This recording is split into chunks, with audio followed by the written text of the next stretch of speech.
This is Buckeye legend Mike Tomczak, and you're listening to OVE Podcast. It's Ohio versus everyone. Subscribe, like, listen, and follow, and don't forget your comments. Here's the show, and remember to always wash your B.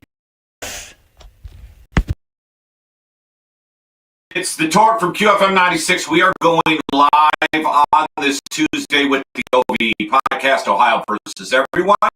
You can listen to me mornings, QFM 96. Sam Groom's going to join us in a little bit. I think Sam's a little behind. Remember, subscribe, like, follow, share, get going right now. And if you're hurt at work or in an accident, let attorney Robert Schuerger go to war for you at warforyou.com. I got to get his new Ric Flair commercial up on the pod. He's got the great Hulk Hogan commercial. We'll play in a little bit. A lot of stuff going on in college football. We'll do a couple of things. Fantasy football fans, you know, there's certain guys, if you're in fantasy football, when you're like doing the draft, and me and my kid were doing the draft together. He's 13, and I figured I'd put him on my team. And there's a guy in every NFL draft where you go, oh, do we take this guy? The dude's always hurt. Do we take this guy? Oh, it's back around. Oh, man, he's always hurt. Well, guess what? George Kittle on the IR. Always hurt. Isn't he that guy, though, George Kittle? And when you draft him, if you're a fantasy football player, you love him. But the dude's always hurt. 1 week, out, hurt, injured reserve. That's a bummer. And now you're stressing out because you took him in the 4th round, 5th round, whatever. And then another story, Tyreek Hill. This one isn't good. Tyreek Hill of the Miami.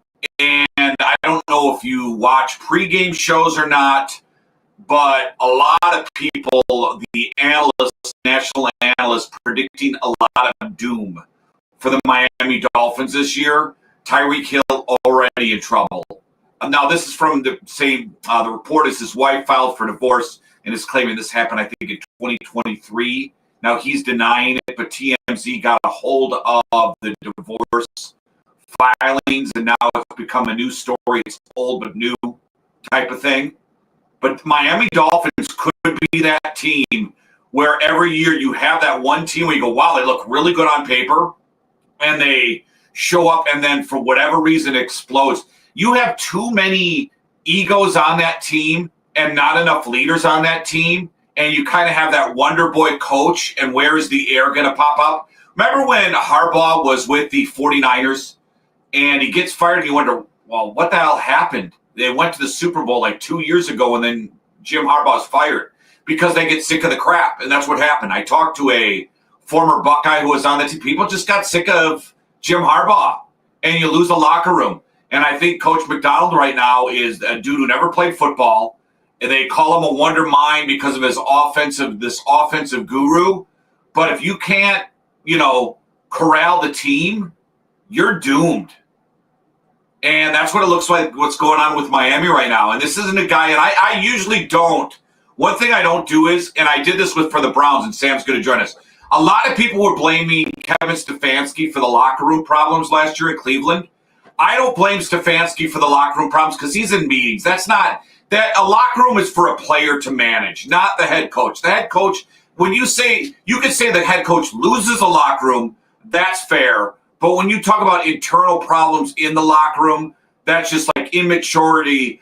And, we can spin it to hockey, Sam. It's just you don't have enough men in that room. But we're talking about Tyreek Hill, Sam, another domestic violence allegation against this guy. It looks like the Dolphins are going to be that team this year that explodes. I just don't think they have the leadership in that locker room to survive another one of these, or the coach either. Well, yeah, I haven't looked at the odds, but is there any chance that Mike McDaniel gets axed? I'm sure. I'm sure. How long you give him? It's also really. By the way, I don't know what's going on. You sound like you're in a vast space. It doesn't sound like your normal. Really? Yeah. Anyway, all right, let me mess with my mic. What I would say in the NFL, like, it's real easy to overreact. I think in college football, I think people overreact way too much, way too often in the NFL, especially week to week. You could have an absolute world beater for 5 weeks in a row, and then these guys are professionals. It eventually happens. There's a bit of a letdown. I think it's really hard to overreact after the first game in the NFL. However, based upon what I saw out of the Dolphins and who they were playing and how they performed, I could very easily see him being the one getting canned first. But yeah, you're right. I think you're absolutely right, especially when it comes to teams here in Ohio like the Browns. It's your players are the ones that have to police the locker room. Especially now, college and NFL are vastly different. I think the NFL, it's a player's locker room, whereas the demeanor of the team, the temperature of the locker room in college is often driven by the coaches. But these guys are professionals, often making way more money than the head coach in the NFL. It's up to your stars to police the room, or your veterans. You don't even necessarily have to have a guys like Myles Garrett, for example, that's policing the locker room. But you could have a guy that's got 8 to 10 years of experience, not getting paid as much as Myles, but is the one kind of policing the locker room, even though I would love to see a guy like Myles Garrett being able to hold court and making sure the locker room stays focused on what it is they're trying to do, even though it doesn't seem like he's that kind of cat. How is my mic now? Much better now. All right. I switched to Google. I think that locker room is actually a Joe Flacco. And I think Deshaun Watson was the one who screwed it. Because I got a buddy, old producer, King Rich, who would fill in, and he would blame Stefanski for the locker room. But that's not how the NFL works, because these guys are in meetings. They go off in their different groups. You're in the wide receiver room. In an NFL locker room, that's policed by the player. And I wonder in that Miami locker room where you got a lot of personalities, right, where it's kind of been a laid back. You've seen Mike McDaniel show up last year and like his Miami Vice look and stuff like that, where I just don't know if there's veterans in that Miami locker room to kind of control the chaos, if you know what I mean. And it starts early there with Tyreek Hill. You have to realize when you get a player like that, the risk reward. If you're winning, it's worth the risk. If you're losing, that, like, let's say, the Dolphins got their ass kicked. Let's say it continues to go bad for the Dolphins. It continues to go south. And you see Tyreek Hill, who had the problem like week 1 last year, getting pulled over and his house was on fire last year. I mean, how long until a guy like that sinks your locker room? Or guys like that sink your locker room? Because losing is one thing, right? And you're already miserable losing. And then combine that with like personal off the field things where guys just don't have the maturity to handle it. And when those two worlds collide, dude, that locker room's going to blow up. And there's not much that Mike McDonald can do. Here's what Mike McDonald could do. You could go to your veterans, right? McDaniel. Thank you. I'm thinking of the horrible singer of the Doobie Brothers. Mike McDaniel can go to his leaders and go, hey, I need you now. And we're in trouble. Kind of like Zach Bourne tells that story of when the first year under Urban, when the captains had to go into Urban, and then everybody had to leave except for Zach. And it was just Zach and Urban one-on-one. And then Zach had to tell Urban, you're beating us up, man. We're getting destroyed out there. You're beating us so much that on Saturdays we're getting destroyed. That's McDaniel's only chance here if things go south, especially when TMZ's involved and Tyreek Hill, and probably you pull a couple leaders aside and go, hey, man, I got to lean on you guys to get through this. A win wouldn't hurt. No, and that's kind of what I was saying while you were you were power cycling there is it's real easy to overreact to 1 week in the NFL. You can have a team that's an absolute world beater for 5 weeks in a row, and then they go out and lay an egg because it's just really hard to keep that consistency. So, with as much as you could overreact to a game in the middle of the season, I think it's very, very easy to overreact to week 1 in the NFL. They have the preseason, but let's be real. Realistically, that's not real football. So I do think it's real easy to overreact to the performance of the Dolphins, but it's kind of one of those things. If they have 2-3 weeks in a row of this, I think you are kind of what the trend says you are. But I also could see them coming out and performing at a high level this coming week, and maybe they right the ship. They got New England, so if you get your ass kicked by New England, right? Ooh, you're at home. Although they're better, man. Yeah, they are because of Vrabel. Vrabel makes them better. I don't know if on paper they're that much better. I know they spent a bunch of money in free agency, but I think Vrabel makes them better. Vrabel's a really absolutely. I mean, you got somebody that has control of the room, get control of the organization again. they were able to load up with some draft picks and some capital to go out and get some players. And like you said, they were able to go out, dust off the checkbook and get some players in there. So, I would expect a team like New England to have a little more success than they did last year. Again, I don't know what their over/under on wins was, but the culture there has gone back, I think, a little bit more to the Belichick era with a guy that, to me, can relate to some of these players. And you see him getting in the middle of mixes and getting bloody noses, trying to break up fights in camp. Like, Vrabel seems to be very much in tune still with the coaching side of it, but then also on the player side as well. So I could see them having a lot more success this year than years past. Hey, have you been watching a lot of college pregame this year? No. So I will tell you this. I have watched very little. The game day or the big noon that I have been able to take in has all been clips after the fact. I don't mind Dave Portnoy. The problem I have with him, he's a millionaire who pays people to hang out with him. Like, hey, I take me watching a game and I put it online and I got to pay people to do it. Like, I don't know if Dave Portnoy has a real friend in the world. You know what I mean? Because everybody's with him, like Frank, the New York Met guy, he's getting paid. Brandon Walker, they're all getting paid. Like, everybody's getting paid at Barstool to, like, hang out with the guy. If he was suddenly, like, broke, right, like Brewster's Millions, where he lost all his money, I don't think he'd have a friend in the world. By the way, great kind of sports movie. Watch Brewster's Millions with the great John Candy, who's got a documentary coming out very soon. Is that the one? Is that the one with the black comedian died in the early 90s? Pryor. Thank you. That's his movie, right? Yeah. He's got 30 days to spend like $30 million. It's like he can't spend it on the same thing. Yes, there's like certain rules to it, and John Candy's the fat catcher in there.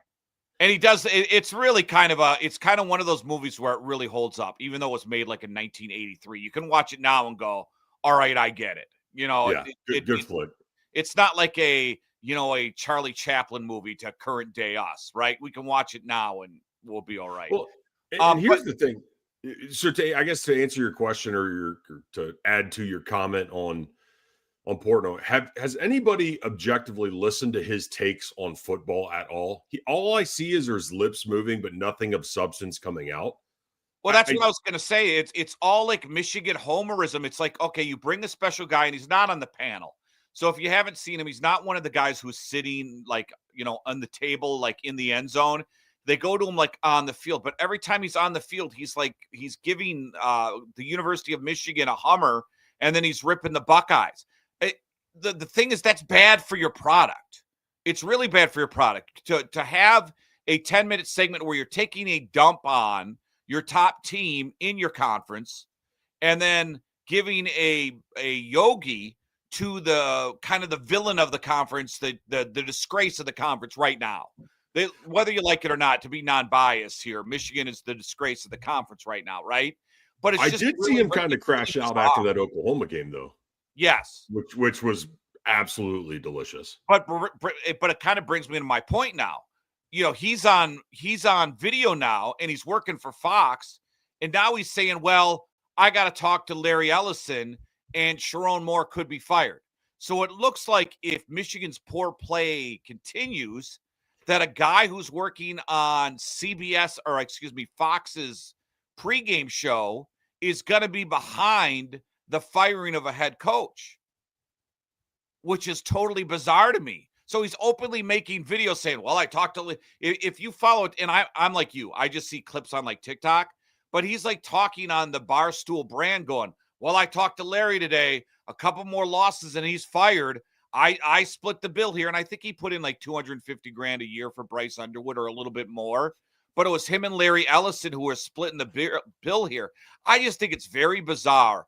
A guy who's involved with the network pregame show is deciding who's hired and fired at a university and then openly talking about it. Well, I mean, back to his homerism. I mean, ESPN's been doing it for how long? I mean, but not like this. What does Desmond Howard add to that panel? As in from a purely analytical or analyst perspective? Well, analytical, nothing. He's an absolute homer, and he adds nothing to the conversation. So it seems like both programs have their buffoon.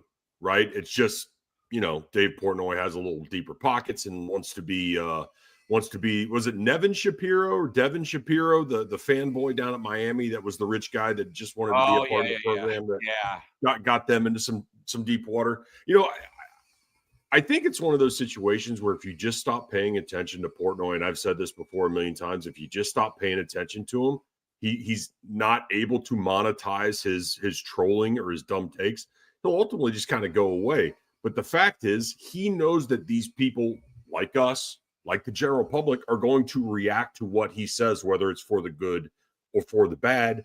And what really sucks about our society is he's able to make money and monetize, our reaction. So if you don't comment, if you stop watching him, he'll ultimately kind of go away. But unfortunately, I don't think that's going to happen anytime soon. He's kind of on to something, though, because the Michigan program, he's talking about how, hey, they're not going to put up with Sherrone Moore losing.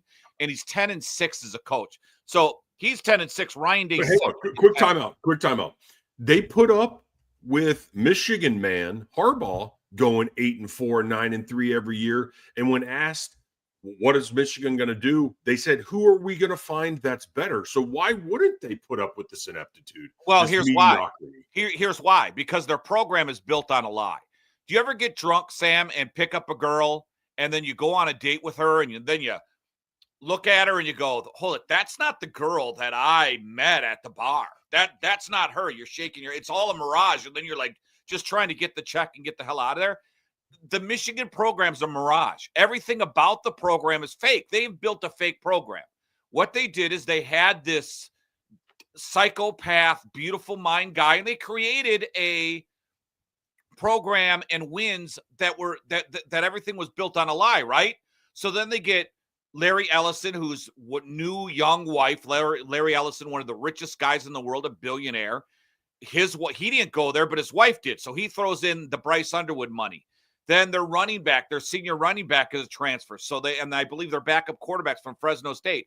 So they throw millions and millions of dollars in the program, all from a lie. Because remember, that none of that was legit. It's regardless of the punishment, it's proven that they cheated, right? You might not like the punishment, Michigan fan, but the truth is they cheated. They got caught cheating.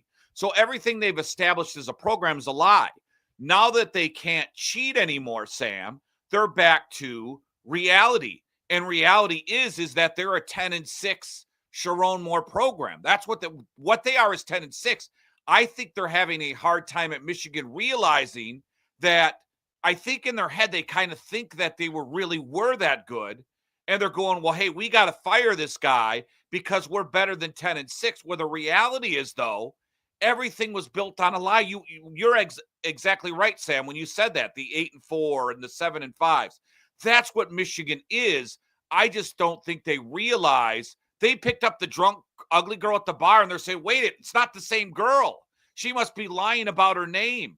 Because I think they're in denial right now of what their program really is. Do you want me to tell you what Michigan football is? Michigan is Notre Dame. No, not that bad. They're not as bad as Notre Dame. Even are the worst than Notre Dame. For Notre Dame. What Michigan is a football program that thinks they're a blue blood, that thinks they're the upper echelon elite in today's college football, when in reality, they haven't been relevant for decades. Yeah, but that's Notre what Dame they are. That's what Michigan football has become.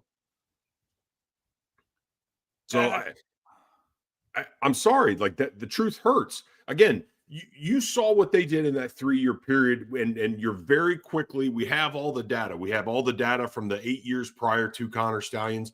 We have all the data with the 3 years with Connor Stallions. We have last year, and so far 2 games into this year. Like you said, their whole program is built on a lie. They think they're something they're not. They're living off the prowess and the success, the history from decades ago, when in reality, they've largely been irrelevant for 25, 30 years. Well, a lot of it is coaching too. If you watch that game, I mean, a 3rd and 6, and if you're paying a guy $12 million and you're handing the ball off, I mean, you got to learn how to use him, because you're going to have him for 3 years, right? And then he's gone, or he's going to transfer. Because at some point you could pay. So from what I understand, and someone on the chat can correct me if I'm wrong, but I believe it's 3 years, $4 million per, right? I think that's what the deal is, right? So if you're going 2 years into this deal and you've made $8 million and you're Bryce Underwood and you're losing 4 games a year, why the hell would you stay? Because someone will pay you. I can make $1 million to go win. If he's smart, Underwood is smart, he probably would have had that contract front loaded. So that third year, maybe he's only making $2 million or $1.5 million, something like that. So that if, the NCAA actually lived up to the promise and dropped the hammer, or if he realizes, hey, this program's not where I want to be, and I've got no ability to go out and win a Big Ten or go out and win a national championship, he could bolt at that point. But I think you're right. But here's the thing too, isn't Bryce Underwood is a 5-star quarterback? That is exactly the type of quarterback that they've had for the past decade, for the past 20 years. It's a guy that turns around, hands the football off, and can't throw. Maybe he's a little more physically gifted and talented, but the guy still can't throw the football. Like there's accuracy issues there.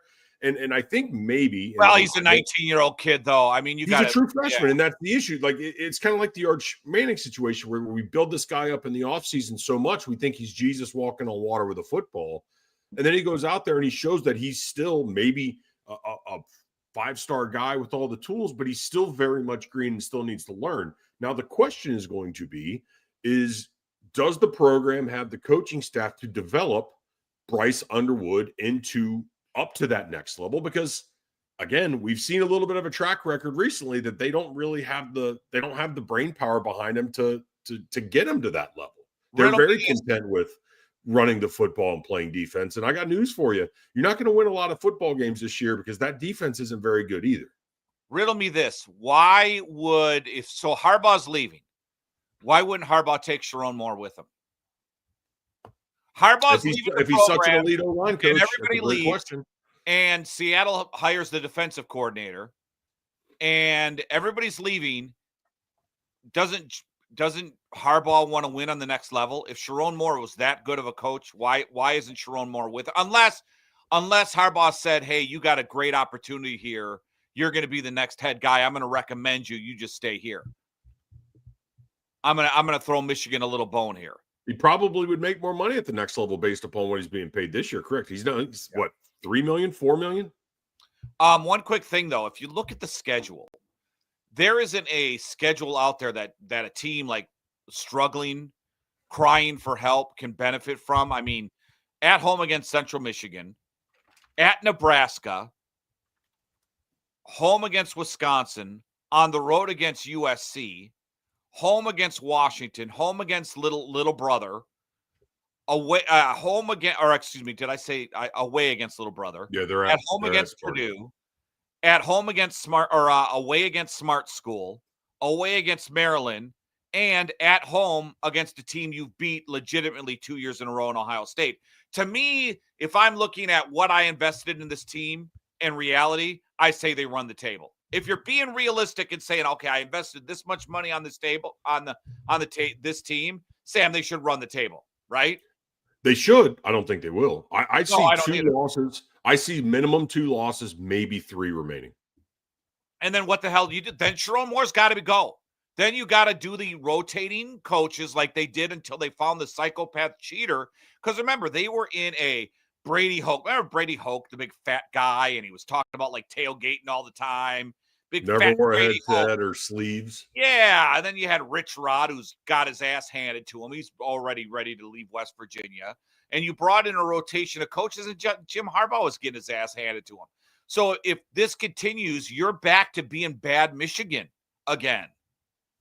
Because you have to win out if you're Michigan. You have to make the playoffs if you're Michigan. The 4 games that they have remaining that I think are potential losses for Michigan are at Lincoln, at USC. We've seen teams from the East Coast don't fare as well going all the way to the West Coast in the Big Ten.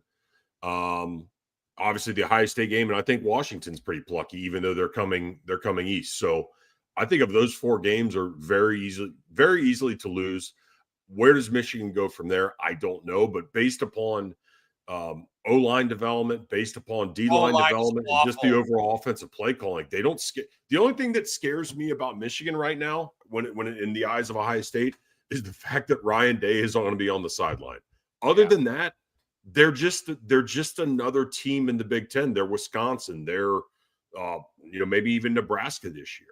I don't. They don't strike fear in your heart in any regard. It's bad when the conduit to your billion-dollar empire is calling for your coach's job, right? Openly. I mean, openly. It would be like Wexner having a guy, let's say you, Sam, you were Wexner's like mouthpiece, and then you hitting the internet going, oh, Ryan Day didn't win enough. Oh, we got to get rid, right? It's the equivalent. I mean, Portnoy's hitting the internet going, well, I talked to Larry. This isn't going to continue. That's if you're a Michigan, listen, I enjoy it on the inside because I don't care about Michigan. I hope this does happen. But if you're a Michigan football fan, holy crap, the overreaction to a 1 week loss, because they were in that game. They should have got blown out by 50, and they were in that game. Well, and I think maybe what they're seeing is the carryover from a 5-loss program last year. You saw week 1, a team was in Nevada or New Mexico. They couldn't put New Mexico away. And then you go play a better program and you pretty much get thumped. I mean, what was the 27-13 was the final? Is that correct? 24? Yeah, I mean, it could have been worse. Could have been. If you have a safety on Oklahoma that doesn't step inside and makes a play, you very easily run away with that game, and Michigan only scores 6 points. So I think why they're starting to fret a little bit is they're starting to notice the pattern of, hey, we don't have Rain Man anymore, and the caliber of the units on this football team are not near as good as they were in the past. So what the hell are we going to do? Yeah, I think there's going to be a reality check at some point where you look at it and go, you know, kind of like a guy who's like in his prime and he's dating 10s and then he gains some weight. And then he looks back at his life and goes, man, I really had it at one point, didn't I? I think a reality check's coming for Michigan. Let's do a super chat. Remember, super chat is open. I'm just setting this back up. So I'm not sure where the money goes. I don't know. Maybe it comes to us. Nick D, glad to have you fellas back. Hope you both are well. I almost died again. Just remember they had 20 years of mediocrity before cheating their way to relevance. You're right, Nick D. I mean, 100% right. That's where you got to be a little scared deep down, even if you're the biggest Michigan fan, Sam, and believe you didn't cheat and believe it was all, oh boy, our beautiful mind guy just figured out to, you know, hack the system sort of thing. Oh, it really was. Even if you believe that in your heart, you have to be crapping yourself right now thinking, oh man, without Connor Stallions, we are not a good football Well, think team. about this too. So, and I guess to respond or to answer the question of the show tile, Michigan put in the contract that if anything else comes up, any kind of infraction that they are unable, they did not know about at the time the contract was signed for Sherrone Moore, that he could be terminated for cause. He's got a 2-year show cause.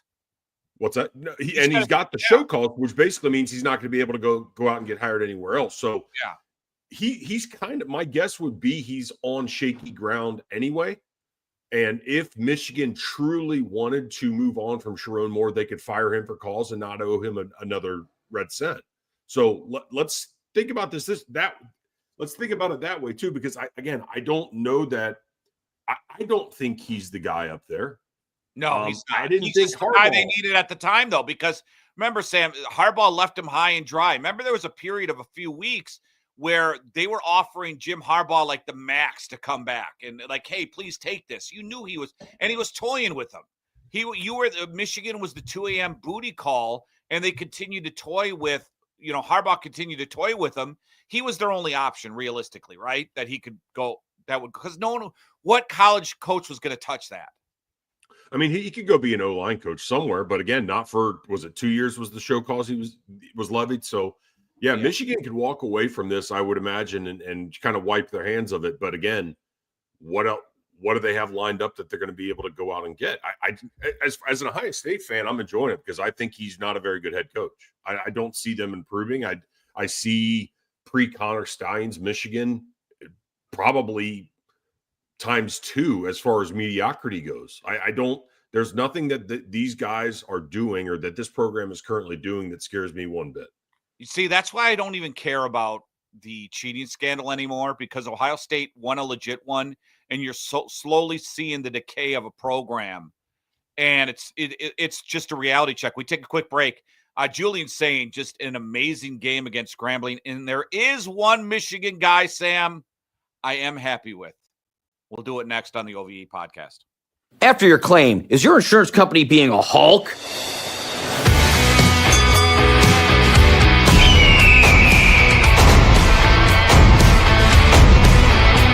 Let me tell you something, maniacs. When you get into an accident, you deserve a world champion in your corner. Don't let these insurance companies out there run wild on you. There are only a few things certain in life: death, taxes, and warforyou.com. I got this bad allergy. I'm allergic to BS. When these outside insurance companies call, tell them to take their BS and shove it, just like the BS of me having to cover up this logo so I don't get sued. Tell them to call your attorneys at warforyou.com. What are they going to do when War for You runs wild on you? Don't let the insurance company pin you to the mat. Call 877-WAR-FOR-YOU for the people's justice. BJ's crazy. I think we're coming back Friday with a wrestling show. I think we're going to do it Friday. By the way, if you are a wrestling fan, Thursday on the Torgen Elliott Show, Tony Khan, the owner of AEW, is going to be on there. His daddy owns Jacksonville Jags. Pretty impressive. I wish my dad was a billionaire and would buy me stuff. Hey, what do you want? I want a wrestling company, Daddy. Does the WWE and AEW are not affiliated, correct? No, WWE is just moved so far ahead of them now. It's maybe like 4 years ago you could have a conversation like AEW is gaining steam, and when creepy Vince McMahon was towards the end, you could say like, AEW is gaining a little steam on them now. It's not even close. So then how are we seeing some crossover between guys that are under contract with AEW, for example? Who's the guy that, say his name and he appears? Oh, that's TNA, not. Oh, okay. Then there's the issue. Okay. Yeah. See, I'm so out of the loop. I don't. And that's actually smart for WWE because they can take a popular wrestler like that, and then when his contract's up, they can just buy him. Right. You know what I mean? They could see if it fits, hey, will this guy fit in WWE? And then if it does, we can hire him. If he doesn't, we just let him sit at TNA. We could see if that guy, it's just absolutely a genius deal. And for TNA, it's all right, we get exposure. People see our wrestlers on television, because I don't even think you can on TNA watch their programming on maybe DirecTV. I think maybe DirecTV. By the way, what did you think of Julian saying? Because I was mentioning this, by the way, if you listen to the Torgen Elliott Show, Mondays and Fridays, 7:40, we have Zach Bourne on, and I was talking to Zach about this. You could say, all right, Ohio State physically superior in Grambling State in every aspect of the game, right? Coaching, offensive line, run, everything, even our band's even better. But the one thing that you can look at in this game, Sam, is the throws by Julian Sane, the back shoulder throws, the timing, where he's placing the ball. You can have a bad game against a bad team if you're not placing the ball in the correct spots, right? Julian Sane gave a masterclass on how to move in the pocket, my timing, the back shoulder throws. I mean, 18 of 19, he did have the pick. Dude, that was a quarterback performance, and I don't care who the team was. So before I answer your question, I want to ask you a question in the chat. A question. I was thinking about this before we came on today. Is could you be any happier after 2 weeks with this football program than you are right now? Aside from Ohio State beating Texas 35-0. Aside from that, I don't know that I could be more impressed by the first 2 weeks this program has had, because I personally did not think they were going to get it done against Texas. So they did. That's phenomenal. I'll take that. But then obviously you've got a little bit of a letdown in Grambling State coming up. And obviously the talent there is far inferior compared to what you're rolling out there. So the mere fact that they came out and took care of business quickly, efficiently, no injuries, they got it done in both weeks. I don't think you could ask for more. I think Ohio State could have won that game by 120 if they wanted to. But in years past, we've seen Ohio State play far inferior opponents, and they haven't come out firing in all cylinders like that. So the mere fact that they came out after a big win against Texas, still focused, still hungry, was very impressive. The mere fact that you saw some of the young guys get some meaningful reps, you see that the cupboard is not bare after the ones There's some very hungry, very talented guys playing behind. But to answer your question, Julian, saying how are you not just thoroughly impressed by the poise the guy has had in both weeks, the throws that he's been able to make in both weeks, and the fact that he broke the consecutive pass record the way he did. It's not like he was throwing 5-yard slants or bubble screens. He was throwing the ball down the seam and putting it on the guy's hands, hitting them in stride. So it's not just the fact that he's completing the passes, it's the types of passes he was completing with the accuracy that he was. And as much as I don't want to see that, the consecutive pass streak end, or do I want them turning the football over? Not only does he go out and show you exactly what he can do, but it also gives him something to learn off of as well. You could see and tell that the second he threw that ball that was intercepted, A, he shouldn't have thrown it, and B, it was way too late to be thrown anyway. So it gives him something to work on, gives him something to see that hopefully that he can improve on and not make the same mistake down the road. So other than that, man, I've been thoroughly impressed with these 2 weeks. I think OU is going to come in and provide a little bit more of a challenge than Grambling State did. But I'm really interested to see how Ohio State travels to Seattle to play Washington in 3 weeks. You know who Julian Sayin is? He is a 2-inch shorter C.J. Stroud. That's what he is. Athletic, can move around. He has that athletic ability where he's just not a drop back passer, right? He can move around the pie. He's C.J. Stroud. That's who the guy is. I mean, there's your comparison right there. CJ, I think, was 6'3". Julian saying 6'1", and boy, did he get laid, I guarantee you, Saturday night. Julian saying, oh, man, that kid is going to run this campus for a couple years, isn't he? Hope so. Be him. Yeah, I mean, it was a complete domination. And someone just put on the chat, I think they covered the 32 points. I think they do too. I think this is a team that can turn it on. I mean, Ryan Day, now, obviously, we knew he called the plays week 1. And then I think maybe he probably handed it off a little bit to Brian Hartline week 2. So can I ask a question? I did text Zach, and I never got a response. I wasn't paying close enough attention to it. Who was calling the plays on Saturday? On week 1, it looked like it was. No, it was Ryan Day on week 1. He admitted to it. I was told that it was Brian Hartline, but Ryan could override. I think you're going to have that all year, though. Yes. So I asked that to Zach, and Zach is tuned in, and he said it was Hartline with a strong Ryan Day presence. Well, and you saw a little bit more. I guess one of my criticisms from the Texas game was the mere fact Not that Zach Smith, Zach Bourne, by the way. I want to get this. One of my criticisms from week 1 against Texas is the running game looked very vanilla and pedestrian. Well, it looked like this past Saturday they were starting to throw a little bit more eye candy, some motion, some counters and stuff like that, getting a little more creative running outside of the tackles instead of just up the middle every time. So, but does it make you a more dangerous team, though, from the standpoint, all right, we dominated Texas. They did dominate because at any point, Texas wasn't in jeopardy to win that game. You had that game in your right? Mm-hmm. You had that game through the entire time. So we didn't have to offensively show you anything. And then from a defensive scheme, Sam, all the stuff they were throwing at Texas and then what they were doing to Grambling State, I got a feeling, Matt Patricia, every week it's going to be a hey, you want to see the guy who's, walking on stilts through a lion pit? Oh, the next week we got the guy who's in the motorcycle it's doing that damn, you ever see the guy in the motorcycle? He's in the cage. Yeah, it's like a big steel cage, like a globe. Yeah, then the following week you got a lion tamer, and then the next week you got the guy who's eating fire and then the next week you got the guy who's putting the sword down his throat. I got a feeling this guy is so creative that every single week you are going to see so many different things defensively. I think this guy, and listen, I don't know him. I hope to get him on the radio show. I think this guy is so creative. I think he's loving it.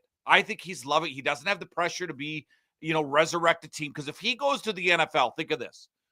If he goes to the NFL, he's going to have to resurrect a team. And he's probably thinking, oh, crap, this is the Detroit Lions all over again, right? I think he might have took over for Caldwell. So I think they might have been fairly successful when he took over.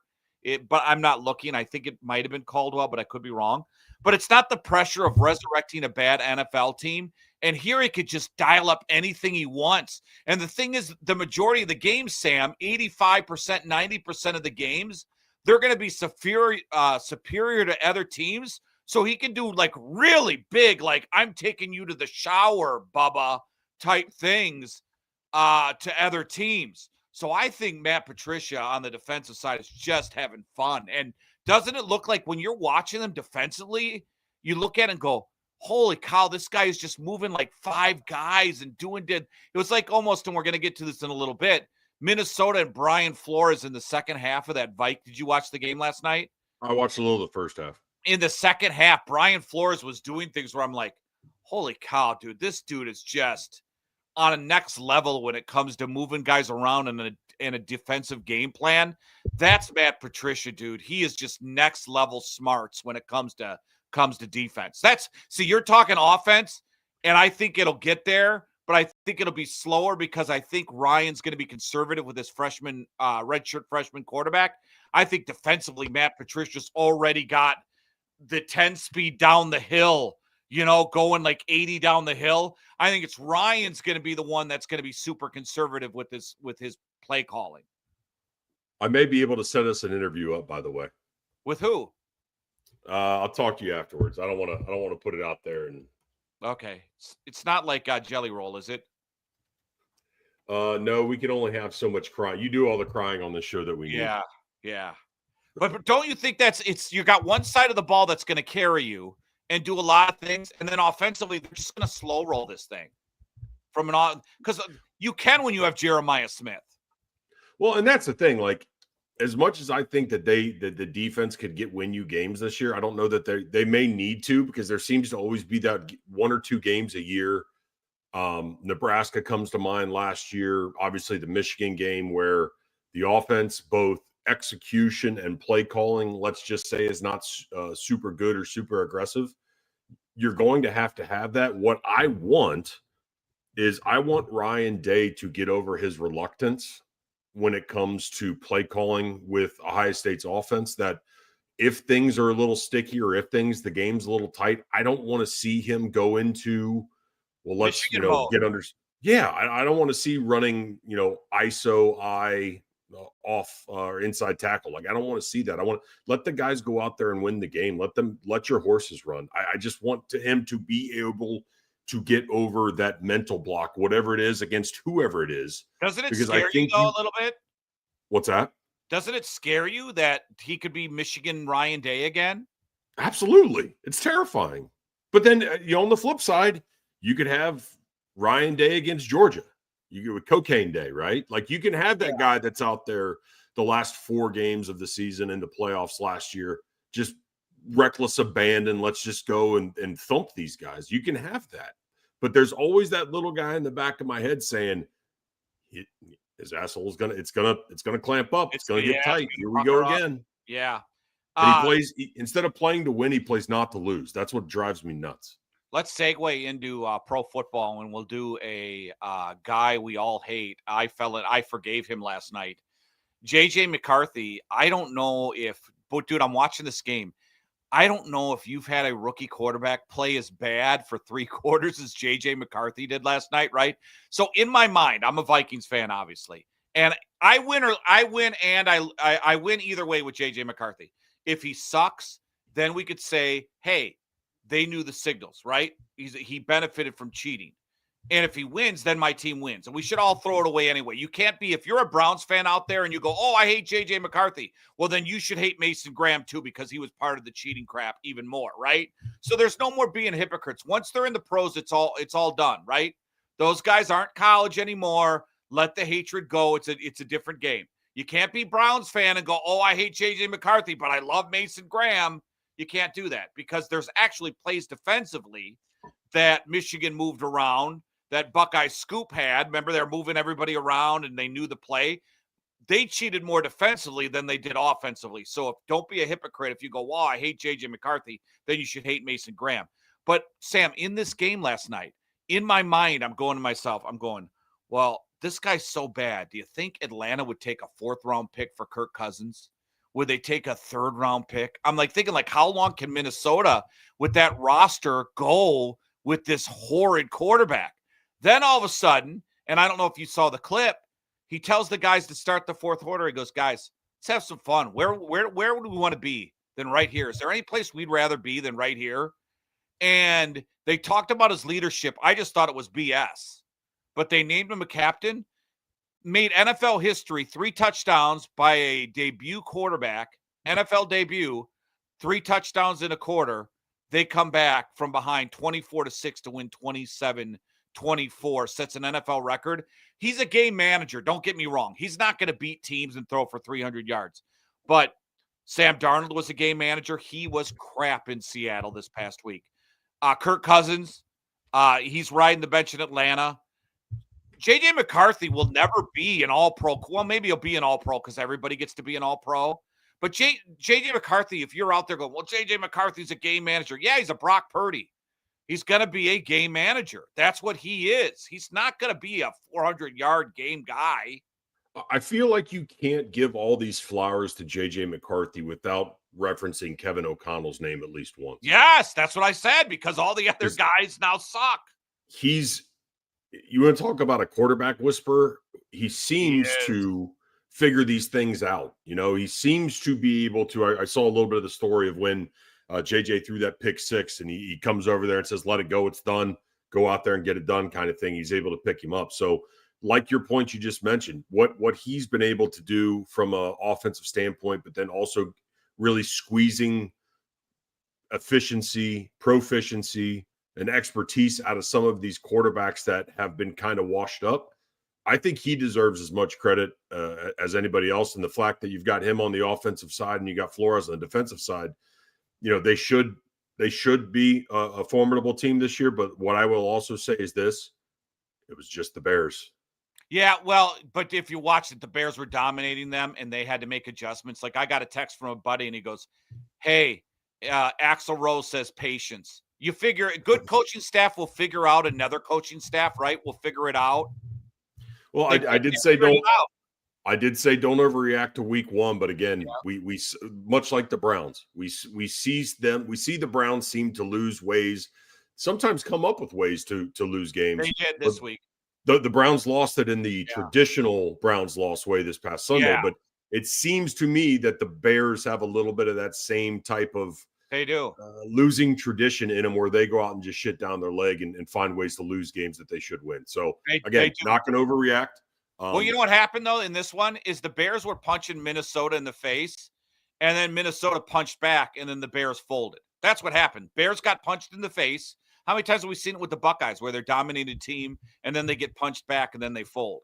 The old Buckeyes. I don't mean current Buckeyes. The NFL is drastically different than college. In college, you have to win with elan, with some flair. The NFL is, if you win every game by 1 point, it doesn't matter. You don't have to cover the spread and look good doing it in the NFL. It's just win, baby. Speaking of which, let's get to the Browns. Let me throw this stat at you, okay? And let me just throw a couple things this is why I think the sky isn't falling if you're the Browns, okay? I looked at this game like this, and I want to get your take on the loss. Because I come away thinking more, like, if I'm doing a positive, negative thing, I'm more positive about the Browns with the loss than the Bengals. I'm looking at the Bengals as a negative, and here's why. Joe Flacco, let me give you the stat. In 7 games in Stefanski's offense, is it 7 or 17? How many games has Flacco been? Probably been there for 17. Yeah, okay. In 17 including games, 2 years ago. Stefanski's offense, Flacco's averaging. This is what Flacco's averaging in a Stefanski offense.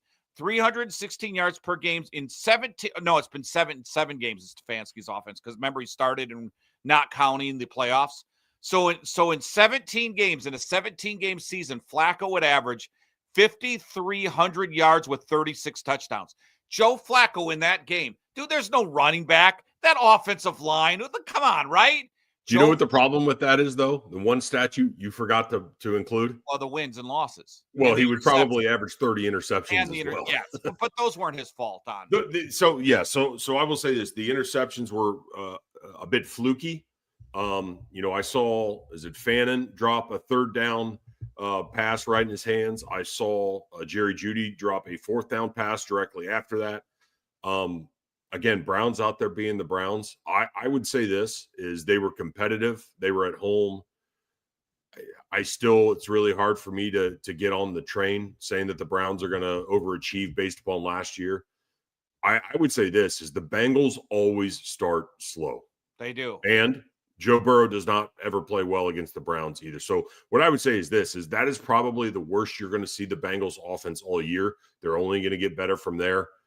I mean, it's just hard not, as a Browns fan, not to be pessimistic about their future this year. Yeah, but Joe Flacco in that game, though, took what the defense gave him.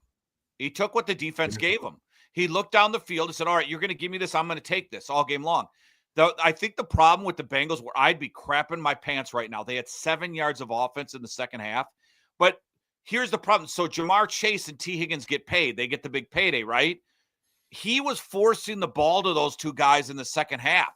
All defenses are going to do now, Sam, is take those two guys. They're going to double those guys, right? They're going to go almost a nickel or a dime the entire game and play like the Tampa 2, where you get a corner and then the safety is going to come over the top and cover them deep.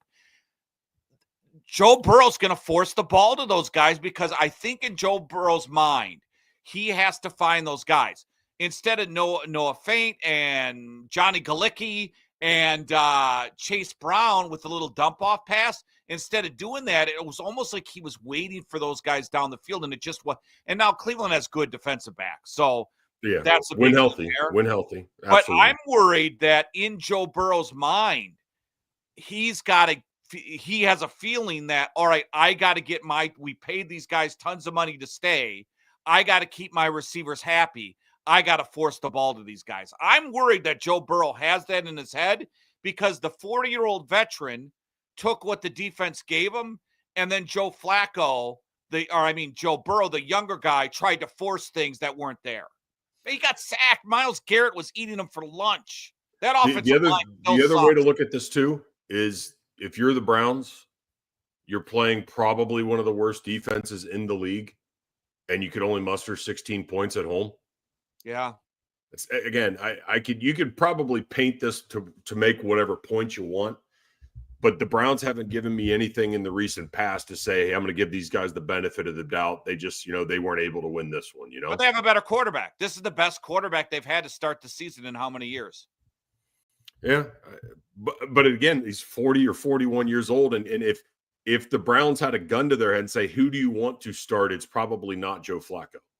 No. What I think you're going to have happen this year is once the season kind of gets out of hand, whether that's in week 10 or that's in week 5, you're going to see one of the rookies come in and start, and they're going to try to figure out what they have there, with knowing that Joe Flacco is your backup and in case of emergency, break glass kind of situation. The defense played well. I think the defense, they performed to how you think they're going to perform. The issue that I usually have with the defense is a lot of those guys, and injuries happen all the time, but it seems to affect the Browns defense more than any other unit in the NFL. Injuries will happen. Some of those guys will start missing games. So instead of giving up 17 to one of the more prolific offenses in the NFL, you're going to be giving up 35. So again, it's hard to get up for the Browns. I know. It is fun to watch how they lose. I feel positive about them, though. What's that? I feel positive about them. I don't. Okay. I mean, I'm not saying they're going to win 7 games. I just mean I think they're going to put in good effort each week. I think they're going to until they don't. Kickers suck. Dude, kickers, they got to get the rub and tug connection. They got to get Justin Tucker. They got to have the shake and bake, the rub and tug connection. They have. How many did he get? 10 games or 6 games? I didn't think he'd get any, did he? I thought he was on I thought he got a suspension. Did they really? I thought he just got cut. Oh, maybe you're right. He did. First 10 weeks. Suspended for the first 10 weeks. All right. Well, you got to bring him back after 10 weeks. You got to do the rub and tug connection. How is it hard to find a kicker in the NFL? And it's not like the kicks that this dude missed the other day. He missed a PAT, which is 35, 32 yards. Yeah. And then he missed a 38-yarder. Like, you can't miss those. No, you can't. I hate kickers, dude. I just don't like them. By the way, let's end with this. Now, I saw this on the internet. I'm not a gambler, so I don't know if it's true or not. But did you hear the Jerry Jeudy conspiracy, the prop bet conspiracy? Did you hear this? So did you see the last play of the game? Jerry Jeudy caught the ball and he could have lateraled it and he didn't, and he kept it. So they're saying the over-under for receiving yards for Jerry Jeudy was 65.5. Well, he caught that last ball, wouldn't lateral it, and he got 66 yards. Did you watch the Bears last night? The Bears lateraled it twice on the final play, and they had no shot of winning. Just, boy, I don't believe he's on the take, but something that makes you just go, Well, half the Indians roster is, so why is it so far out to believe that some of the Browns aren't either? But isn't that weird, though? 65.5, and then the final play of the game comes to you, and then you're just gutting out that. If you look at the play, he's gutting out the final few yards instead of laddering the ball off. I don't know. You know what that could also be? F this. I want to get out of here. Yeah. No, you right on. I'm so sick of this crap, right?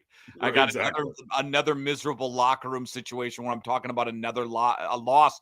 And then especially since he signed the off-season contract. By the way, someone wrote, I forgot who sent this out on social media. Someone wrote like Jerry, a media member, said Jerry Jeudy's not a number one. And I'm reading this going, no shit. Who said he was a number one? He's not even a number two, right? T. Higgins or Jerry Jeudy? Oh, there's no question. Jordan Addison or Jerry Jeudy, right? I could go the list of number two receivers. I don't even think I think Jerry Jeudy is a 2 on a 7-10 team. I think Jerry Judy's a 2 on this team, but like I read this from a media member and I'm like, that's not breaking news here. No one thinks Jerry Judy's a 1 or a 2, do they? Or a good 2? How's that Amari Cooper trade looking right now, by the way? What's that? How's that Amari Cooper trade looking right now, by the way? Amari Cooper retired. That's what I'm saying. Yeah. What was that? What was the third round pick, though? Yeah, didn't they? I thought they got him for like a round, one round up for than what they traded him for, kind of thing, you know? Yeah. They got a little use out of him, trade him for a better pick, and then Jacksonville won. I was so pissed off. I want to see the Browns win, but every time Jacksonville loses, the Browns win. You know what I mean? So I'm watching that game going, damn.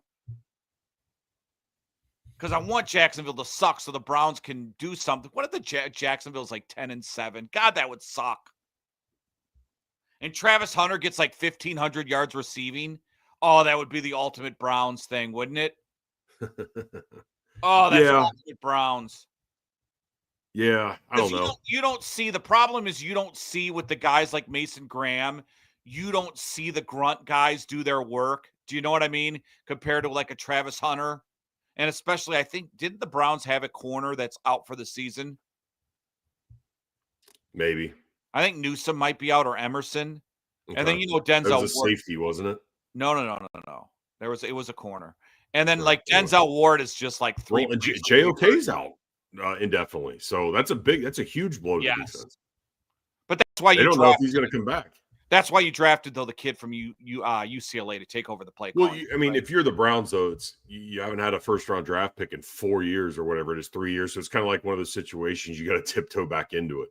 Yeah, but you get the second overall pick, then you trade it. And then what if it's like pick 8 and pick number 29? Well, didn't they turn the 2 or the 2 into 3 first rounds, right? No, they got a first and a second, right? I thought they got the first later, obviously this year, and then they got 1 in the first round next year. Yeah, but and then all you're doing is swapping first, though, right? Yeah. And then a second. Either way, it would suck if Jacksonville's good because it would mean when you do that little pie chart thing, it means you didn't get the correct value. I mean, I don't disagree with it either because I just think you just didn't know about Travis Hunter, what he was going to be. So I guess at the time you're like, all right, is there a dynamic person at number 2? Or do we just build that already dominant defensive line? Myles Garrett needs help. Well, yeah, absolutely. But again, when you don't have the draft capital and you're starting to get thin because you haven't been able to draft people for so many years, you have to try to, fill the cupboards back up. So I think that's kind of what the Browns were doing, especially knowing that a guy like Travis Hunter was probably not going to help you that much. You have much bigger needs than the flashy toy Yeah. to figure out which side of the football he's going to play on. All right, we back on Thursday. Yeah, I think we'll do Thursday's better for me. All right, Thursday, and then we'll do Wrestling Friday. All right, we'll see you then. See you, everybody. See ya. Need to sell your home fast? At Cash for Homes